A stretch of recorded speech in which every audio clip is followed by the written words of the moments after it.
Hey, how you doing? I'm Jay LeBron Anderson, owner of the Grill Masters ATL, and today we're going to be getting into some history of gold, silver, grills in its totality, the jewelry business, and hopefully you come away with some context. Shouts out to Mariah from Girls on the Scene. So let's get busy.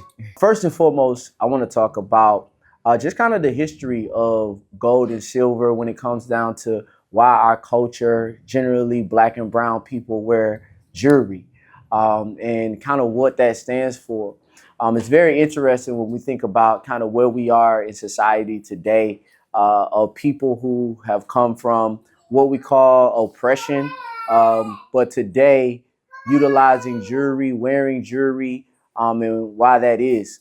So when you go back to the actual essence of African descendants and culture and see how jewelry or gold and silver, of course, as it is now, was a staple of wealth and prosperity. Also, if you understand like the composition of gold, gold conducts energy, right? It's one of the highest form of conducting energy. Everybody wants to be in a good vibe. Everybody is always talking about being vibrational. And so, when we throw that gold on or when we put these grills in our mouth, we get a little swag about ourselves. We feel a little bit better about ourselves. And that's that essence of just feeling good and being high vibrational. When we look at silver and what silver does, how it reflects negative energy, we're always talking about, all positive vibes. So, when it comes down to you rocking your grills, not only are you fashionable, self-expression, but you're also bringing in other elements and conducting just a better vibe for yourself overall. And so, that's kind of like what we do as a culture, right? We like to shine, right? We like to feel good. They say when you look good, you feel good and you attract things to you. So attraction, of course, we want good people. We want a lot of money in our pockets, right? We want everything that's special around us. And so, I feel like bringing jewelry to the scene, bringing grills to the scene is providing that for culture and really just being able to get into a vibe and pushing, your own self-expression. So, moving forward in regards to like individuals who want to get into the jewelry business or make grills, a lot of people ask me like, how long you been doing grills? I've been doing grills for like 20 odd some years, not to even talk about my age, but like, yeah, like, I've been doing grills since I was 12 years old. My stepdad came home one day. Next thing you know, we were in the garage making grills. So a part of my early beginning in life was, working with customers, seeing a grill business and a new jewelry black business being built up from the ground up. We started in Brunswick, Georgia. My dad, we were like living in the country. We did our grills in the garage at night, and I was inside of the stores, working with customers, taking impressions on a daily basis, helping individuals with creating their design. And I think that's really important to kind of talk about before getting into the actual manual side of grills. But, the whole self-expression when it comes down to, what type of grill, you want to wear, whether you just want to go all slugged out, or whether you want to just kind of go with a couple pieces, here and there. But what I love about it is that anything can be done today with technology, with 3D printers, with CAD design. There's so many things that can be created to be able to put in your own self-expression. Like we did a special grill for Girls on the Scene. And so I think that's super dope, to be able to express one's vision right in their mouth, right? That's insane. But yeah, that essence of the creative aspect, sitting down and understanding, okay, what direction do I want to go? Is it something that I just saw online? Or do I have an artistic side of me where I can create this, and then make that come into fruition because of the technology that's there today? And that's awesome. So starting that out, like when you're coming in to get a grill, the first thing you're going to do is have to have an impression. And what is an impression? They say there's, no such thing as a good, a bad, a first impression or whatever, a second first impression. So the impression is true. That's right. It's the most important part of actually getting a grill is having a perfect impression. And so you'll see here, and I'm so prone to like have my gloves right when touching this stuff, but When you come into my office and sit down, first thing I'm going to do is take an impression. So when you walk in, you're going to see me throwing on my gloves. That's going to be the first thing I do is start throwing on my gloves because we're going to take an impression.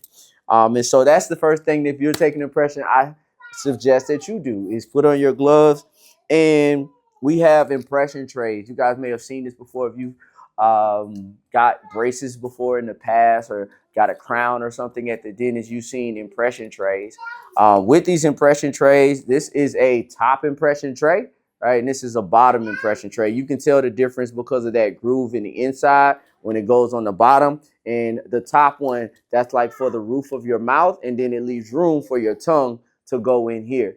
So essentially, this is what you're going to be the main part of having a perfect grill starts right here with these impression trays. Now, there's multiple ways and solutions to be able to take an impression.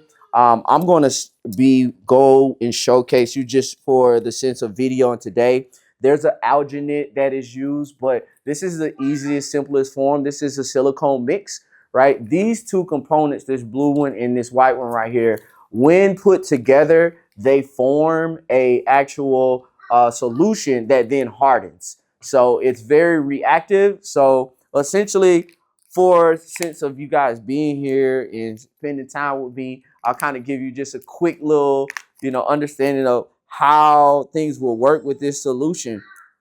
So if you are starting out doing grills, the first thing, like I said, you're going to take an impression and you want to get you some of these silicone putties. You can buy these off Amazon, impression kits. They're on Amazon. They're kind of expensive. Just for just this and like 2 trays, you're going to spend about $30 just for that, that part of it. So we kind of talk about that when it comes down to the business side, because when you're actually doing impressions or anything like that for an individual, you got to think about all the costs that you incur when you're actually creating a grill. So this is cost, right, that you're going to have to incur and get it right? Don't mess it up so that it works out. So very simply put, when you're doing an impression, you want to take these out and be careful, because as soon as these start touching, they start to like harden together. So what you want to do is mix this up really, really quickly. And our goal is for us not to have any white showing in this mix. So if it's white and it's streaky, that's not good. But you only have about 1 minute. I recommend 30 seconds to mix this up. So I do this a lot. So it's already mixed up. Boom. So simply put, just like you make your little hot dog, your Play-Doh like you used to make, right, in school, you're just going to put that into the impression tray. Now, generally, if an individual doesn't have aren't getting like teeth all the way to the back, you're probably all the way to like your 9th teeth already just by this showcasing of this right here, right? So if an individual is not getting all 10 teeth, which, you don't have to, but I would make more to put it in. But then this would actually go into the mouth, bitten down on the mouth. I don't have a subject right now to do it on, and it takes a while. So once this is put inside of the mouth, right, bit down on one single bite, this is going to sit inside of that individual's mouth for 5 to 7 minutes. Why 5 to 7 minutes? Like, that's a long time, right? That's the time that it takes for this to start hardening, so that when it's pulled out, it doesn't adjust. Because if you pull it out too early, right, it's going to take on the impression of the pull out instead of actually holding it into the teeth. Now, when this is bitten down on, obviously it's going to move and shift. So when this is inside of the mouth, it's good to press on your client's gums right here so that you get the actual gum line. The gum line is the most important thing that you want to have within this. Also, because of course, if it doesn't go all the way down on the gum line, it's not going to be a custom fit on the person's teeth. So that's very important that you get those gum lines so that you can etch that out. So once that's done, there is a solution that's poured into the actual grooves of the actual teeth.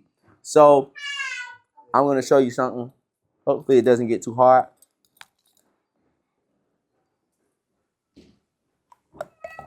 Okay. So terrible impression because it wasn't in there for 5 minutes, but you can see holes in it now, right? You can see the grooves of that person's mouth, right? So now what has to be done? There has to be a stone produced with this right here. So when I say stone, this is a stone. So it's like a skeleton, right? So there's stone that's poured and there's a solution that's called stone. It's usually yellow, that's mixed up with water and it's poured into the grooves of this. Now you're gonna need a vibrator. There's a vibrator that we use that we sit down, not that type of vibrator, ladies. So you can't use the one that you have at home, right? There's a special one for making grills.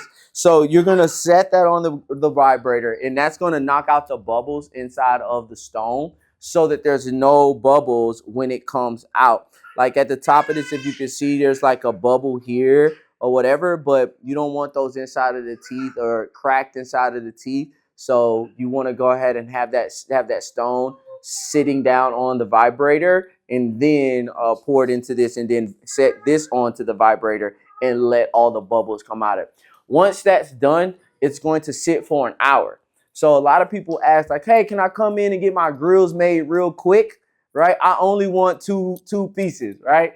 And so, you know, that is giving you more of a context that the stone has to sit in this cylinder for a whole hour just before this comes out, right? Before we can even get started with moving forward with what we call waxing, right?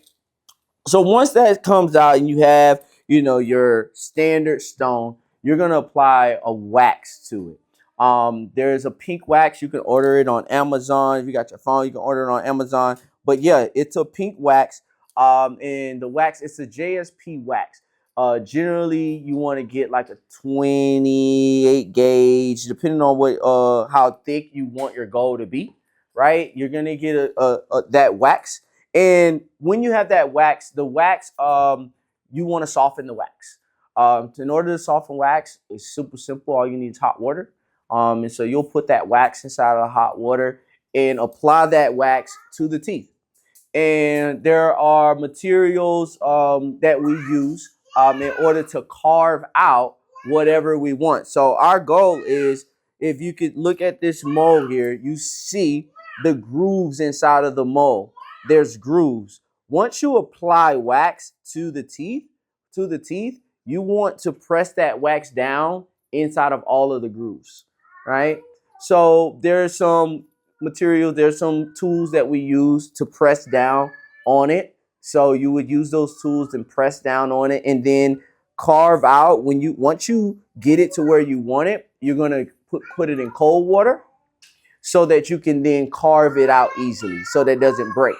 So you're gonna carve around those grooves, and those things could be stars.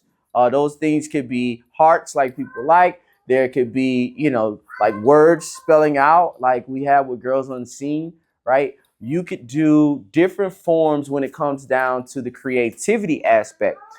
There is now 3D printing of wax. So you can literally create a digital format on side of the actual mold digitally now. And then the 3D printer will print out that design exactly within wax. And then once you do have your waxing, you're then moving to the casting stage. And what is casting? Casting is when you're melting down the actual material that you're going to use, whatever material that's gold, silver, whatever material you're using. And then you're shooting that. When we started out, we would use a torch. There's different facets to be able to use, but we use a torch to melt down that gold. To break down from 24 karat, there's alloy added to it to get it down to your 22, your 18, your 14, and your 10 karat gold. That alloy is used. Now, that becomes an important aspect when it comes down to health purposes, right? As we know, some of us know, some of us don't, but alloy is poisonous to the body, right? And so you don't want, right, alloy seeping into your body day after day after day after day after day after day after day, right?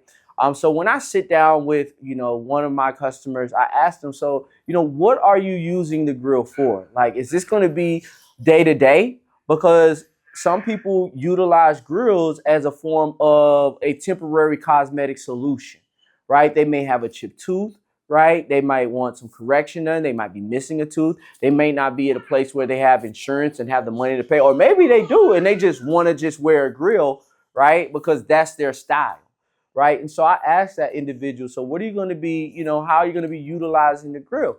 So for individuals who say, well, I'm just going to be, I like to just pop out, you know what I mean? I got something coming up. I just want to throw it in here and there. I'm cool with, hey, we could go with the 10 karat gold here. A 10 karat gold is going to be around 41% of pure gold, and the rest would be obviously alloy. And so for that person, it's cool for them to pop it in, pop it out, wear it. That's totally fine, right? Standardly, if you're wearing your grill often, I would definitely recommend going with the 14 karat gold. It's 61% odd pure gold. And so when it comes down to that, you have much less of alloy being seeped into the body. People do 8K quote unquote, right? That's just more alloy, right? It's 30 odd percent pure gold, right? And you going up to 18 karat gold, you're in that 80 odd some percent, right, of pure gold. And so when you're looking at that, those are things that you want to think about, right, when preparing or getting a grill, just health conscious wise. When it comes down to moving up to like 18 karat gold, I don't even know if you can kind of even see this, but I'm not going to go too far into that because I don't have everything that I want to have. But you can see the difference in the coloration of the gold, right? Your lower side is going to give you more of a bronzer look, right? As you start to elevate, it's going to heighten within your coloration, getting a little bit more yellower and more so shiny and lustrous, right? One of my favorite, looking at a 18, looking at a 22 karat gold is just kind of like amazing to me. Just when it comes down to the shine, how it buffs out, it's just something about gold that just does something to you, right? And so yes, those are things like some people, talk about 18 karat or whatever they want to smoke because you don't want your gold to tarnish. You're putting a lot of, tar, right, on that. And so we'll talk about cleaning here, but yeah, you're putting tar on that, and you want something that's going to withstand. So if you're a smoker and don't want to have to pull your grills in and out all the time, right, I would recommend going with 18 karat. Kind of talking about color design, we can kind of talk about the malleability of the particular material. As you go up in gold quality, right, you're going to find that the gold becomes a lot softer, right? And so what I am very popular for is doing a perm cut grill. What's a perm cut grill? We've heard of permanent grills, right? Most people back, and I guess like 80s was wearing permanent grills, like getting them cemented in their mouth. People still call me today for things of that nature. I don't know why, but hey, to each his own, right? And so, when that happens, though, I always, of course, standardly, we're only going to work with the 18 karat gold because of the amount of gold, right, that's in there health wise. Because if you're permanently cementing this in your mouth, right, it's going to have to be at a high quality because we talked about the risk that we're taking if we're going with a lower quality. So I don't want a lawsuit. I don't want anybody coming after me. So you got to get 18 karat gold no matter what, right? When it comes down to a permanent set. Now, 18 karat gold is a softer metal, right? So we talk about perm cut. We make a perm cut grill. And what is perm cut? Perm cuts are cuts inside of the grill that essentially make it look like it's permanent. So when it's put on to a person's mouth, I don't know whether you can see it from the camera, but these particular grills are perm cut. They have cuts in between each gum line. So when they're placed on the teeth, right, it looks like they're permanent.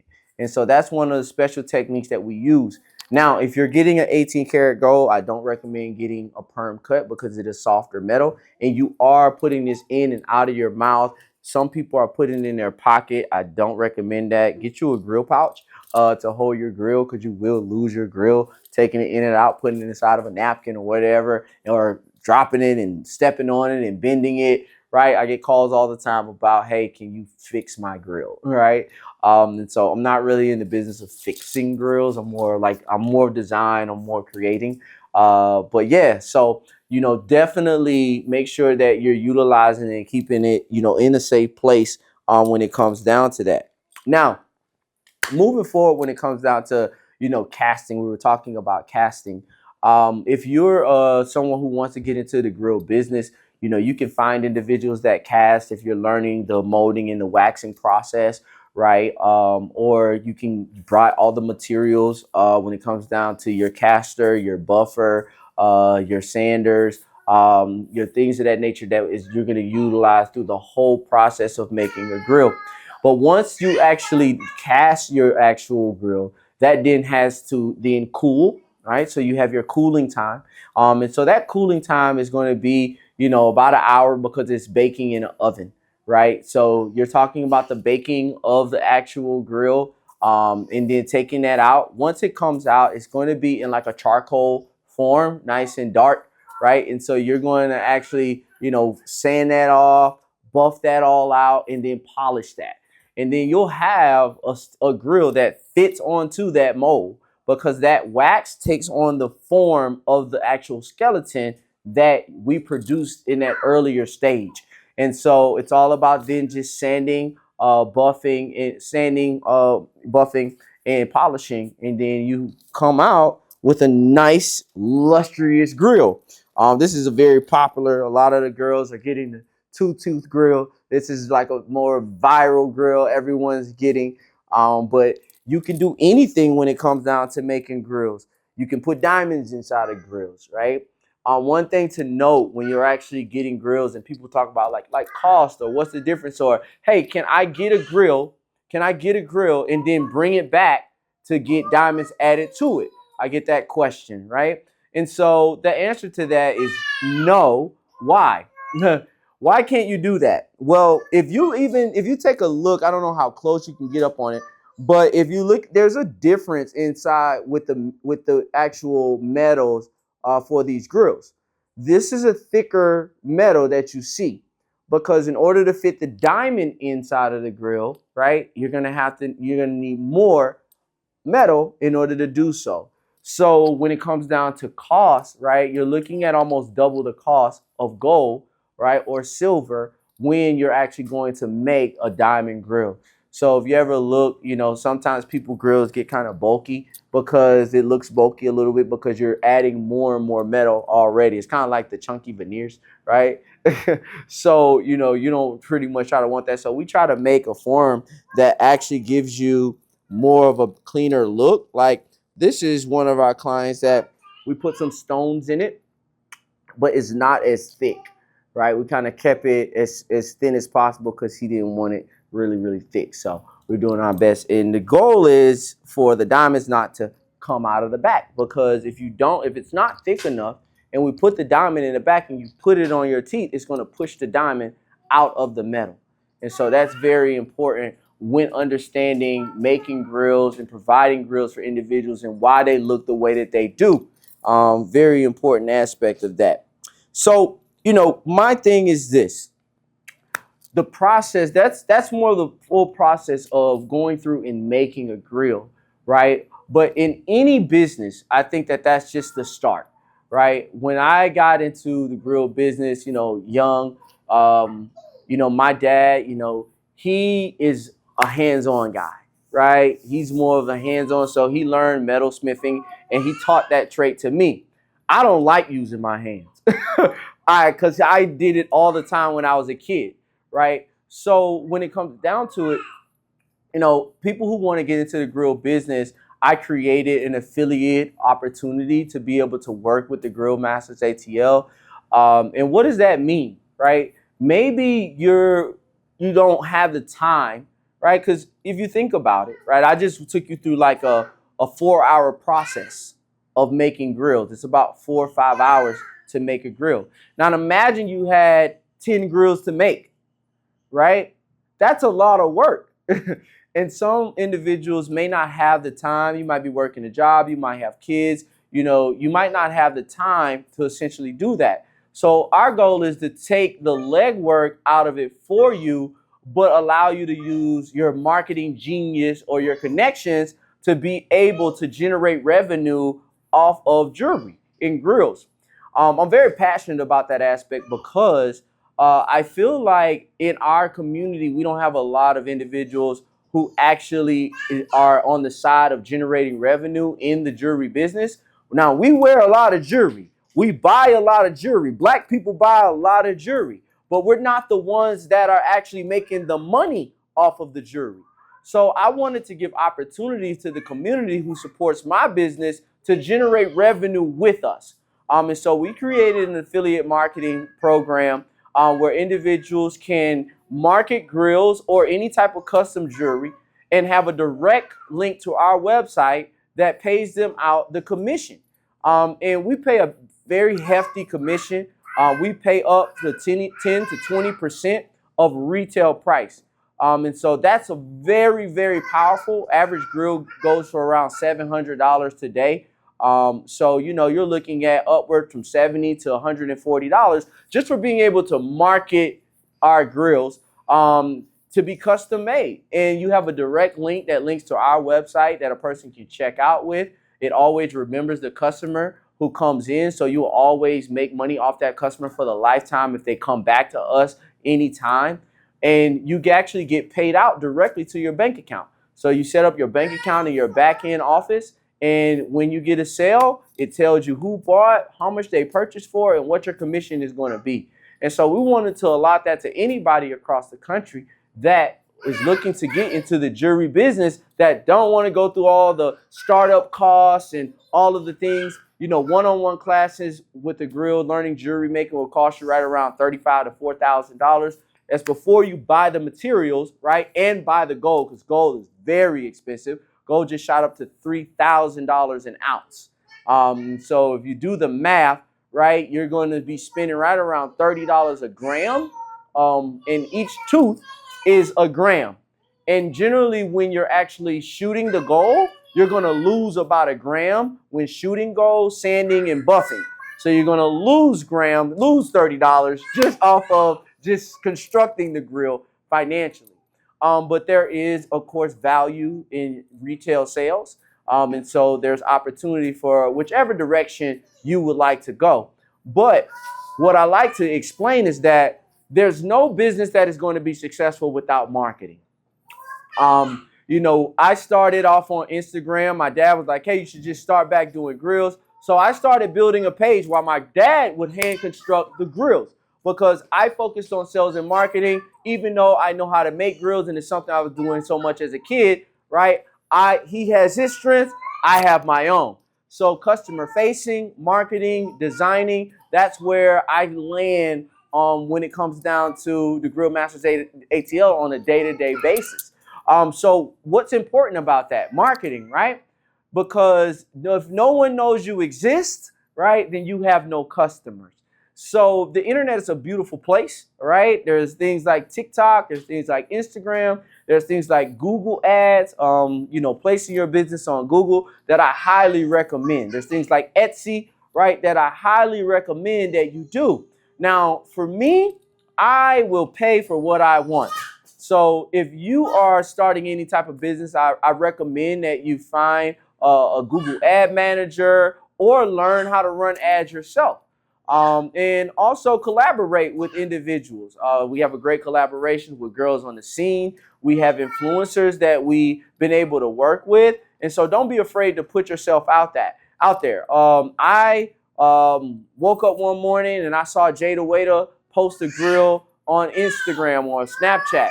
Well, just like anybody else, she gets DMs, right? So I shot her a DM and say, hey, whenever you're looking to get your next grill, holler at me. She immediately hit me back. We met that day and we got a grill going. And she put me on her YouTube, right? I was able to post it. I ran that ad everywhere, right? And the cool part about it, about a month later or 2 months, she hit me up and said, hey, can I get a grill made? Baby wants a grill. So I went, I met little baby. We did a grill. And so, just being proactive and putting yourself out there in networking and marketing, is a strong component. I have a guy that runs ads for me, that builds out funnels for me, where I generate leads for individuals who are interested in grills. What did I do? I took that content, I started running ads behind the little baby posts because I got them to give me a shout out, right? I put ads behind Jada Waiter, and guess what? Football players started calling me. Movies started calling me. We've worked with Tyler Perry. We've worked with stars and individuals on P-Valley. So we've been able to expand our brand because we've been focused on marketing and branding, right? And so that's what I feel, beyond everything else, right? Learning the skill, but you can have the skill, but if you're not putting in the work when it comes down to marketing, branding, things that we're doing right now, right? Then you have no business. And so that's not what we want. But that's, in a nutshell, is a start to finish when it comes down to just who we are, what grills are to our culture, right? What can be created, how that process works, and then going into business or working with a company like ourselves to put you in position to be able to generate revenue, in this industry that we all love shining. And our slogan, which is get your shine on. And so we want everybody to get their shine on, so you can tap in with us, Grill Masters ATL.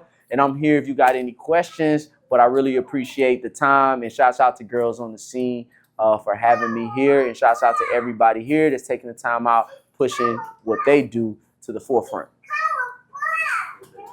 Cool. No problem.